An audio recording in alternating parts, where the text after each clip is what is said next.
पिता, पुत्र और पवित्र आत्मा के नाम पर आमीन। लूकस का सुसमाचार 24वां अध्याय 36 से 49 तक का वाक्य, और इसमें खासकर मैं 3 वाक्यों पर ध्यान दे रहा हूँ। 45वां वाक्य, तब उन्होंने उनके मन का अंधकार दूर करते हुए उन्हें धर्म ग्रंथ का मर्म समझाया।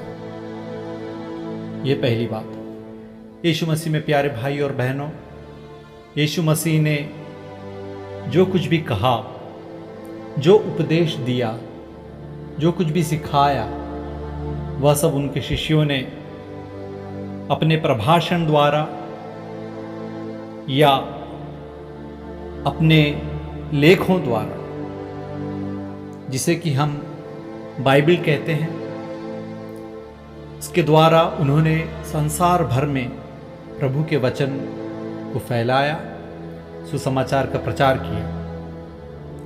लेकिन फिर भी जब तक हमारे मन में और दिल में और बुद्धि में अंधकार बैठा है, अंधकार छाया है, हम यीशु मसीह के वचन का अर्थ नहीं समझ सकते। धर्म ग्रंथ बाइबल में जो लिखा है उसका अर्थ नहीं समझ सकते।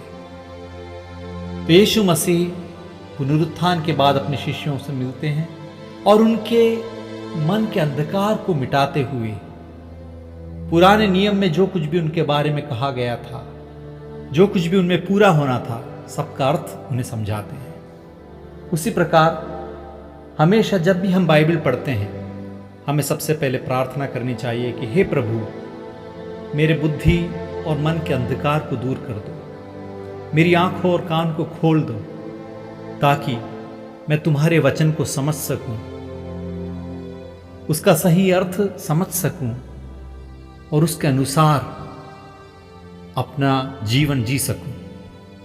और यीशु मसीह ने अपने शिष्यों से वादा किया कि पवित्र आत्मा तुम्हें आकर मेरे हर शब्द का, हर वाक्य का अर्थ तुम्हें समझाएंगे।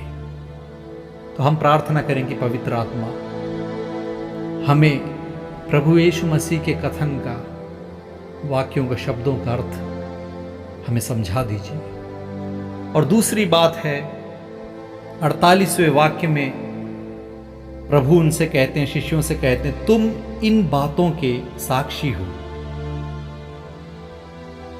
जो कुछ भी शिष्यों ने देखा, सुना, छुआ और अनुभवित किया, उस सुसमाचार को कि यीशु मसीह मुर्दों में से जी उठे हैं और हम सबको भी मृत्यु पर विजय प्राप्त करने का वरदान देना चाहते हैं और हमें ईश्वर का पुत्र बनाना चाहते हैं, पवित्र आत्मा को हमारे दिल में दान देना चाहते हैं। इस सुसमाचार को पूरी दुनिया भर में हमें फैलाना है, हमें उनके वचन का साक्षी बनना है।